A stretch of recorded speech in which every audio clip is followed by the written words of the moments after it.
Hey kinfolk, Brian here with the Beard Axe, and today we're talking about the Wulflund leather gauntlets. And so yeah, I've had these for about 7 years and I really like them. I think they're worth the money, but I still think that there's could be some improvements that hopefully they'll include into the future. So I'm going to give you the good, bad, and the ugly here.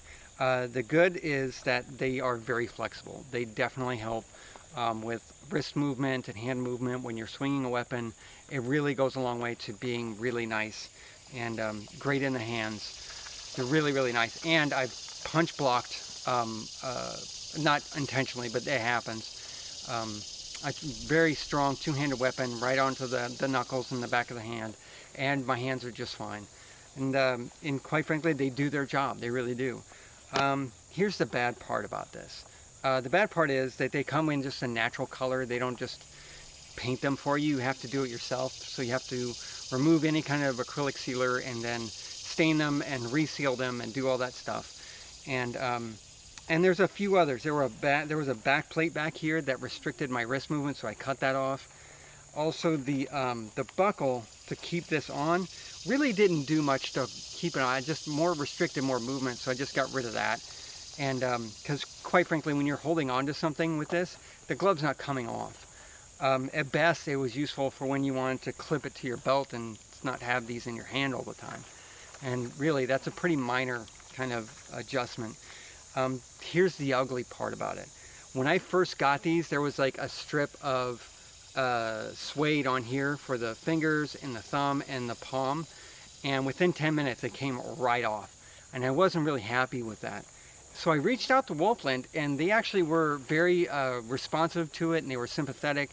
And I asked for partial refunds where I can actually get some thread and some leather and fix it myself. Because I don't want to send this back to them and then sending one back to me. Anyway, it was just a hassle, and I didn't particularly like the strips anyways. So that was essentially the ugliest part about all of that. I just took some regular leather gardening gloves and sewed them straight on to the glove itself, and that took roughly, I would say, an hour per glove. And but as you can see, they look great, they work great, and I think they're worth it. There's a few other things that I think that they could improve on it. They can include the leather glove instead of the suede, and I think that would be a way better situation. It's probably more work for them, but I think it's worth it. Maybe at least an option that you can select and pay a little extra for a glove to be sewn onto it. The other thing I think they could do a lot better with is hardened leather plates, because there's about 3 or 4 layers of leather toward your hand. So you got an upper layer, you have an inner layer, and then you have like the bottom layer, and all of it cushions and protects your hands from any kind of impact. And it really does protect your hand. But I think even the top layer, you could definitely go and just get some hardened leather, some sole bend leather, or something like that for the top, and something a little bit more firm. I'm not sure how that would affect the performance of the glove, but I would be willing to find out. I think that would be worth it. Ultimately, I think they are a great pair of gloves. You guys should definitely go out and buy some. And yeah, they don't restrict your movement. They've protected my hands. They're everything a glove needs to be. And yeah, that's all I got for today, nerds. Be humble, be helpful, and be honorable.